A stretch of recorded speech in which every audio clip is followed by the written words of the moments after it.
શ્રી ગણેશાય નમઃ। ભાઈઓ અને બહેનો, ધર્મકરમ ચેનલમાં આપ સૌ મિત્રોનું સ્વાગત છે।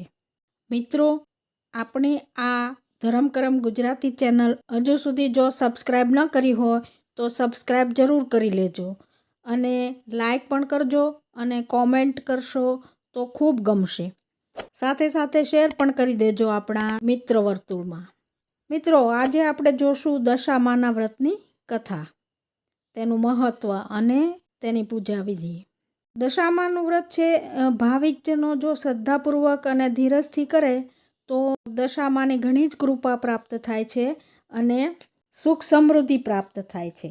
દશામાં સઘળી નાની મોટી ઈચ્છાઓને પૂરી કરે છે અને માણસની જ્યારે ખૂબ ખરાબ દશા ચાલતી હોય કે ગ્રહ નડતા હોય કે કોઈ પણ પીડા હોય ત્યારે જો દશામાનું વ્રત કરવામાં આવે ભાવ અને ભક્તિથી તો દશામાં ખૂબ જ કૃપા કરે છે અને બધી ઈચ્છાઓ પૂરી કરે છે। માતાના બધા સ્વરૂપ એક જ છે। આપણી માની જેમ આપણી ઉપર કૃપા રહેતી હોય હંમેશા, જગતજનનીની પણ હંમેશા બાળકો ઉપર કૃપા જ રહેલી હોય છે। તેથી જો ભાવથી એમનું ભજન કરીએ કે વ્રત કરીએ તો એ ખૂબ ઉદાર થઈ અને આપણી ઈચ્છાઓ પૂરી કરે છે। આપણે એનો મહિમા ગાવો હોય તો આપણે ટૂંકા પડી જઈએ, એટલું એમનું હૃદય ઉદાર અને પ્રેમાળ હોય છે અને એ હંમેશા ભાવિકો અને શ્રદ્ધાળુ ઉપર પ્રેમની વર્ષા કરતા રહેતા હોય છે। તે ખૂબ કરુણામયી હોય છે। તો આ દશામાં છે એની પણ જો વ્રત વિધિ આરાધના વિધિપૂર્વક કરવામાં આવે તો ભક્તગણને ખૂબ જ કૃપા પ્રાપ્ત થાય છે। આ વ્રત છે અપાર સુખ આપનાર છે અને કોઈ પણ ગ્રહો નડતા હોય કે કોઈ પનોતી ચાલતી હોય તો આ વ્રત અવશ્ય કરવું જોઈએ, જેથી ખરાબ દશા દૂર થાય અને માણસના જીવનમાં સુખ શાંતિ અને સમૃદ્ધિ બની રહે।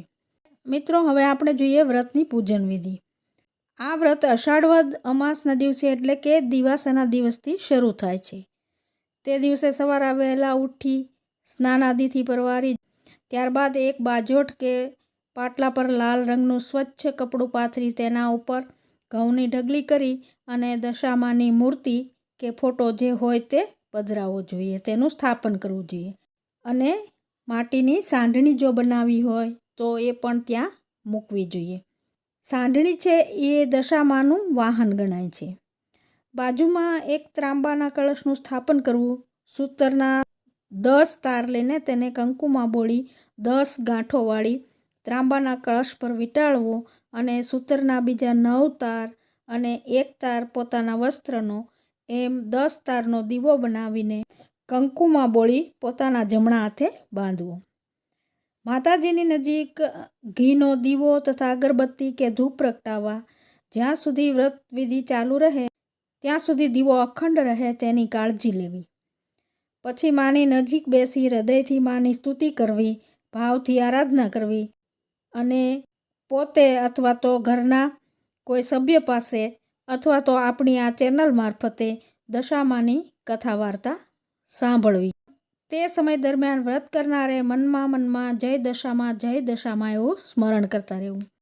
દશામાની વ્રતની વિધિ પૂરી થયા પછી માતાજીને પ્રસાદ ચડાવવો જોઈએ। પ્રસાદમાં 125 ગ્રામ ઘઉંનો લોટ, ગોળ અને ચોખ્ખું ઘી નાખી ચૂરમું બનાવી અને એ ધરાવવાનું। જો આ પ્રસાદ ન કરી શકાય તો ફક્ત ગોળ, ખાંડ કે સાંકરિયાનો પ્રસાદ પણ ધરાવી શકાય। આરતી કરી અને થાળ ગાઈને માતાજીને ધરાવી અને પ્રસાદ વહેંચવો। પૂજન કરી 10 દિવસ નકોરડા ઉપવાસ કરવા અને જો નકોરડા ઉપવાસ ન થઈ શકે તો એકટાણા કરવા। ફરાળ પણ લઈ શકાય। રાત્રે થોડો ઘણો સમય જાગીને દશામાની સ્તુતિ, ભજન તથા માના જપનું રટણ કરવું જોઈએ। વ્રતની ઉજવણી કેવી રીતે થઈ શકે છે? 10 દિવસ આ પ્રમાણે વ્રત કર્યા પછી 11મા દિવસે પાટલા ઉપર જે માટીની સાંઢણીની સ્થાપના કરી હોય તેનું પૂજન કરી અને સાંઢણીને નદી કે તળાવમાં પધરાવી દેવી જોઈએ। ત્યારબાદ શક્તિ પ્રમાણે દાન કરવું। બાજોટ કે પાટલા પર પાથરેલા ઘઉં, ચોખા બ્રાહ્મણને આપવા। વસ્ત્રદાન કે સૌભાગ્ય શણગાર બ્રાહ્મણીને આપવું। શુદ્ધ મનથી વ્રતની ઉજવણી કરવી। આ ઉજવણી ખૂબ શ્રદ્ધાથી કરવી તથા તન અને મનને પવિત્ર રાખવું। આ પ્રમાણે દશામાનું વ્રત 5 વર્ષ સુધી કરવાનું હોય છે અને 5 વર્ષ પૂરા થાય ત્યારે તે વ્રત પૂરું થયું ગણાય છે. તો વ્રત શરૂ કર્યા પછી એને અધૂરું રાખવું જોઈએ નહીં. ગમે તે પરિસ્થિતિ આવે તો પણ વ્રત કરવું જોઈએ. 5 વર્ષ સુધી વ્રત કર્યા પછી તેને ઉજવવું પડે. વ્રત ઉજવતી વખતે યથાશક્તિ બ્રાહ્મણોને જમાડીને તેને અન્નદાન, વસ્ત્રદાન એવા બધા યથાશક્તિ દાન પુણ્ય કરવા જોઈએ. દાનમાં સૌભાગ્ય શણગાર અપાય તો તેનું સહસ્ત્ર ગણું ફળ મળે છે. અને જો આ દશામાની વાર્તાની ચોપડી પણ આપવામાં આવે તો અધકેરું ફળ મળે છે. આર્થિક રીતે જો સદ્ધર હોય તો તેમને ચાંદી કે રૂપાની સાંઢણી બનાવી યોગ્ય બ્રાહ્મણને દાનમાં આપવી જોઈએ. આ વ્રત કરવાથી દશામાની કૃપા મળે છે. માણસની દશા સુધરે છે. ખરાબ દશા થઈ ગઈ હોય તો તે પલટાઈ જાય છે તથા દશામાની કૃપાથી ખૂબ સુખ, શાંતિ અને સમૃદ્ધિ મળે છે. મા દશામાં પર જેની શ્રદ્ધા એવું તેને અચૂક ફળ પ્રાપ્ત થાય છે. મિત્રો, હવે આપણે જોઈશું દશામાની કથા. સ્વર્ણપુરી નામની એક અતિ ભવ્ય નગરીમાં કર્ણદેવ નામે એક રાજા રાજ્ય કરતા હતા. તે ખૂબ જ અભિમાની અને વિલાસી હતા. જ્યારે તેમની પત્ની તો ખૂબ જ દયાળુ તેમજ ધાર્મિક વૃત્તિના હતા. પતિ પત્નીના અલગ અલગ સ્વભાવના કારણે તે બંને વચ્ચે ઘણા મતભેદો થયા કરતા, ઝઘડા થયા કરતા. રાણીને રાજાનો સ્વભાવ સહેજ પણ ગમતો નહોતો. તે રાજાને વારંવાર સમજાવતા છતાં પણ તેના બધા પ્રયત્નો નિષ્ફળ જતા હતા. રાજાનો મહેલ નદી કિનારાની નજદીક હતો. એક દિવસે રાણી રાજમહેલના ઝરૂખામાં બેઠા હતા ત્યારે તેમણે નદી કિનારે કેટલીક સ્ત્રીઓને કંઈક પૂજાવિધિ કરતા જોઈ. તેમને આશ્ચર્ય થયું. તેમણે પોતાની દાસીને એ બહેનો કઈ પૂજાવિધિ કરે છે તે જાણવા માટે મોકલી. દાસી તે સ્ત્રીઓને મળી અને થોડી વારમાં પાછી ફરી અને રાણીને જણાવ્યું કે રાણીમાં એ બધી સ્ત્રીઓ તો દશામાનું વ્રત કરે છે. ત્યારે રાણીએ દાસીને પૂછ્યું કે આ વ્રત કરવાથી શો લાભ થાય છે?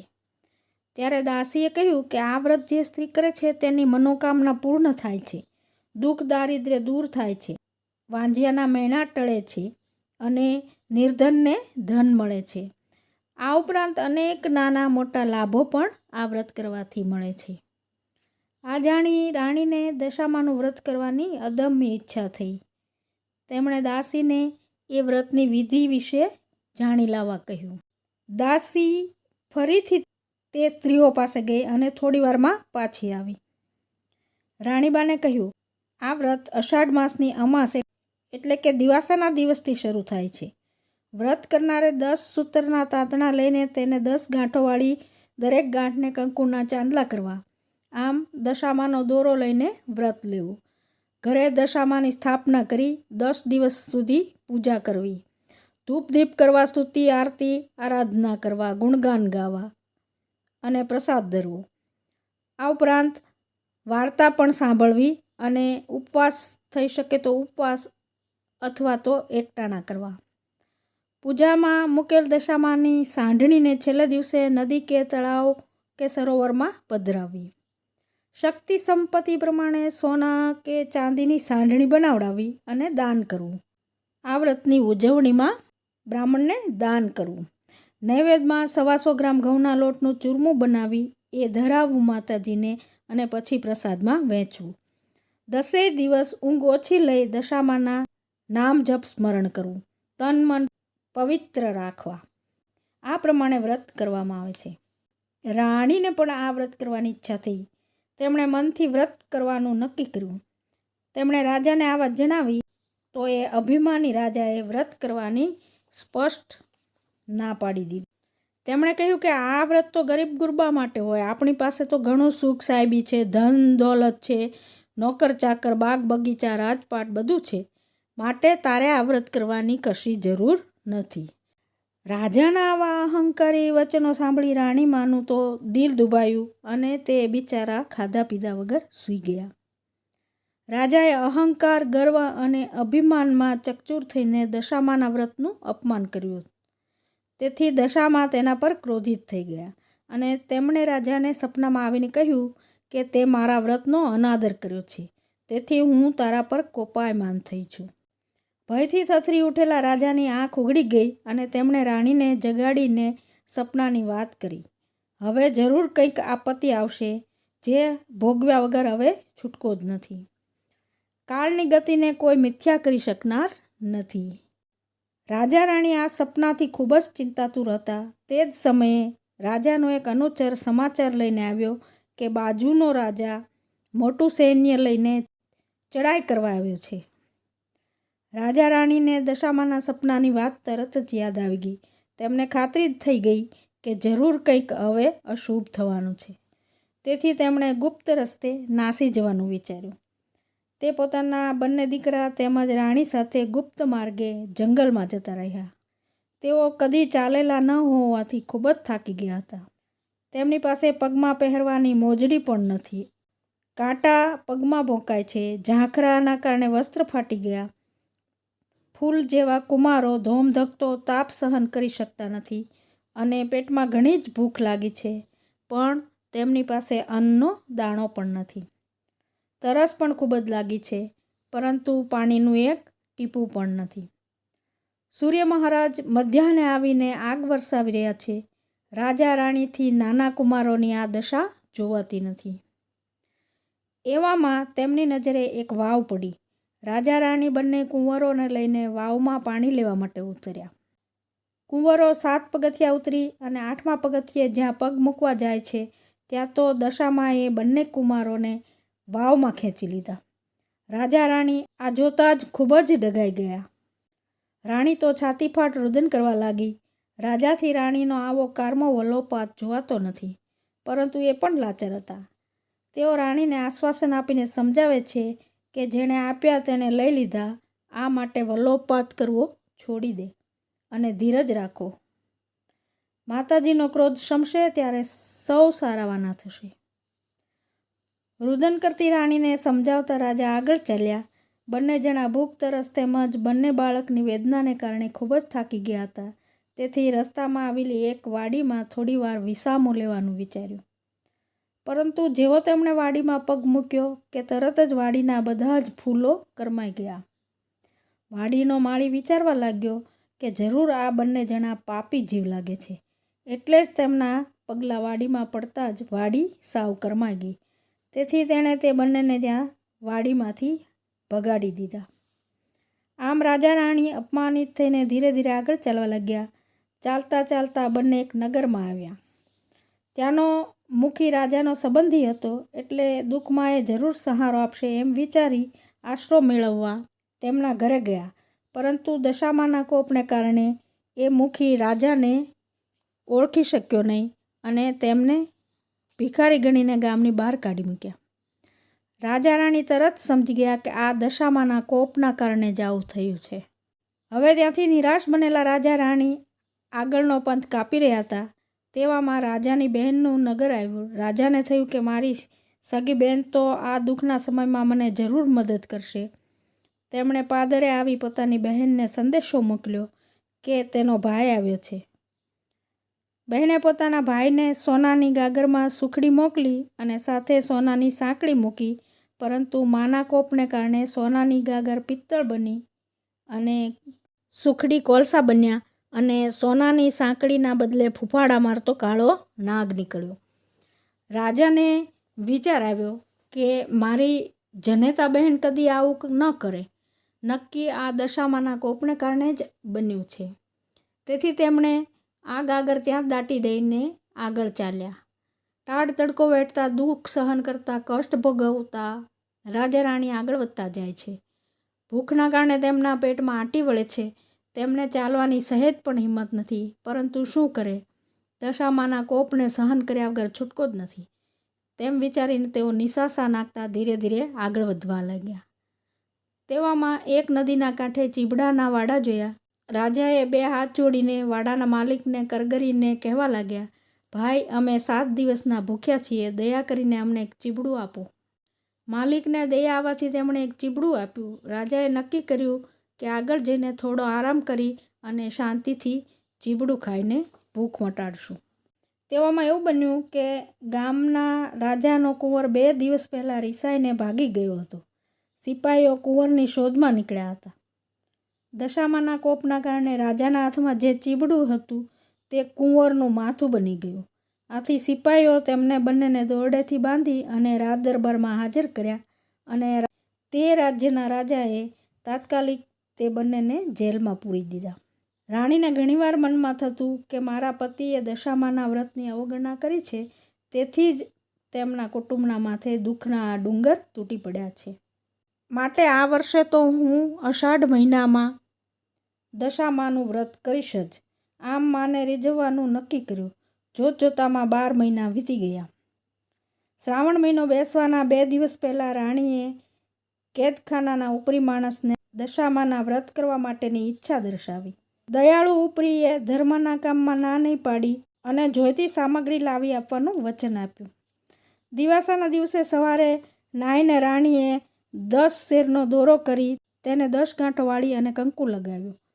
દશામાનું નામ લઈ કળશની સ્થાપના કરી. તે દોરાને કળશે બાંધી તેનું પૂજન કરી 10 દિવસ સુધી નકોરડા ઉપવાસ કરી અને તન-મનથી ખૂબ જ ભક્તિ કરી. આમ રાણીની અપાર ભક્તિ જોઈને દશામાનો કોપ શમી ગયો. માએ તેને આશીર્વાદ આપ્યા. તે જ રાત્રે દશામાએ નગરના રાજાને સ્વપ્નમાં જઈને કહ્યું, હે રાજા, તે કેદ કરેલા સ્ત્રી પુરુષ તારા કુંવરના હત્યારા નથી, પરંતુ બીજા દેશના રાજા રાણી છે. તેથી તેમને તું છોડી દે. તારો કુંવર મોસાળમાં છે. કાલે સવારે તે હેમખેમ પાછો આવી જશે. સ્વપ્ન પૂરું થતાં જ રાજા જાગી ગયો. તેને ઊંઘ આવી નહીં. સવાર પડતાં જ રાજમહેલમાં શોરબકોર થઈ ગયો કે કુંવર આવી ગયા છે. આ સાંભળતા જ રાજા બહાર આવીને પોતાના કુંવરને ભેટી પડ્યા અને આખા મહેલમાં આનંદ છવાઈ ગયો.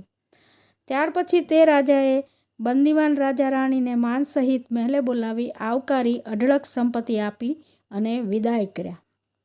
રાજા રાણી રથમાં બેસી પોતાના રાજ્ય તરફ પાછા વળવા નીકળ્યા. રસ્તામાં તેમની બહેનનું નગર આવ્યું. ત્યારે રાજાએ પોતે જમીનમાં દાટેલી ગાગર યાદ આવી અને રાજાએ ખાડો ખોદી અને જોયું તો ગાગરમાં સોનાની સાંકળી અને સુકડી હતા. અને બીજી બાજુ બહેનને જાણવા મળ્યું કે પોતાના ભાઈ ભાભી નગરના સીમાડે આવ્યા છે. તેથી તે પોતાના ભાઈ ભાભીને આગ્રહ કરીને ઘરે લઈ ગઈ. 2 દિવસ રોકાઈને રાજા રાણી આગળ ચાલ્યા. રસ્તામાં મુખીનું ગામ આવ્યું. જે મુખી પહેલાં તેમને ઓળખતો ન હતો તેણે રાજા રાણીનું સામૈયું કર્યું અને તેમને જમાડ્યા. ત્યારે રાજાને ખાતરી થઈ ગઈ કે પહેલાં દશામાના કોપના કારણે જ કોઈ પોતાને ઓળખતા ન હતા, પરંતુ હવે જ્યારે દશામાની કૃપા થઈ છે તેથી બધે તેનું સ્વાગત થાય છે.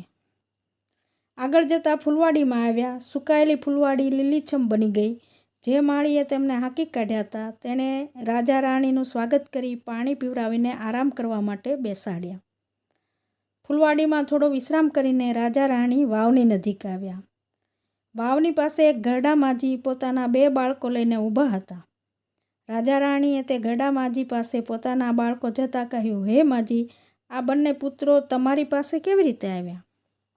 ત્યારે માતાજીએ પોતાનું અસલ સ્વરૂપ પ્રગટ કરીને કહ્યું, મેં તારા બંને બાળકોને વાવમાં ખેંચી લીધા હતા, પરંતુ રાણીએ કરેલા વ્રતના પ્રભાવે હું તમારા બાળકો તમને પાછા સોંપવા આવી છું. આ સાંભળીને રાજા રાણી બંને દશામાના પગે પડી અને માફી માગી અને દશામાં બંને જણને આશીર્વાદ આપીને ત્યાંથી અંતર્ધાન થઈ ગયા. ત્યાંથી રાજા રાણી અને બંને કુંવરો પોતાના રાજ્યના સીમાડે આવી પહોંચ્યા.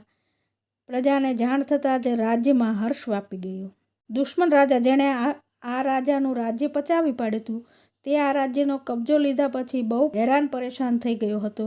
તેથી તેણે અસલ રાજાને રાજ્ય પાછું સોંપવા માંગતા હતા. તેને પણ ખબર મળતા રસાલા સાથે રાજ્યના સીમાડે આવી પોતાની ભૂલ કબૂલ કરી અને રાજાને તેનું રાજ્ય પાછું સોંપ્યું. લોકો વાસ્તે ગાસ્તે સામૈયું કરીને સામા આવ્યા. રાજા રાણી સુખેથી પોતાના મહેલમાં આવ્યા અને રાજ્યનો બધો વહીવટ સંભાળી લીધો. સૂર્યના તેજ પેઠે તેમની કીર્તિ વધવા લાગી. પ્રજાના આનંદનો પાર ન રહ્યો. આ રીતે રાણીએ 5 વર્ષ વ્રત કરી પૂર્ણાહુતિ કરી ઉજવણું કર્યું. તેમાં ઘણા બ્રાહ્મણોને જમાડ્યા. એક રૂપાની સાંડણી બનાવી રાખી હતી. તે ગામના મોટા પંડિતને દાનમાં આપી અને પંડિતના આશીર્વાદ મેળવ્યા. હે દશામાં, જેવી રીતે તમે રાજા રાણીની દશા વાળી તેવી રીતે તમારું વ્રત કરનાર તથા કથા વાંચનાર અને કથા સાંભળનારની દશા પણ વાળજો અને સર્વનું કલ્યાણ કરજો. બોલો દશામાની જય. તો મિત્રો, આ હતી દશામાના વ્રતની કથા, જે આપણે વિગતવાર જોઈ. આપણે ફરી એકવાર વિનંતી કે આપણી આ ચેનલને લાઇક, શેર અને સબસ્ક્રાઈબ જરૂર કરી દેજો. બને તો 10 દિવસ સુધી આ વ્રત ન કરો તો પણ વાર્તા અચૂક સાંભળજો. ફરી મળીશું કોઈ બીજી વાત સાથે. ત્યાં સુધી આપ સૌને મારા જય શ્રી કૃષ્ણ. જય દશામા.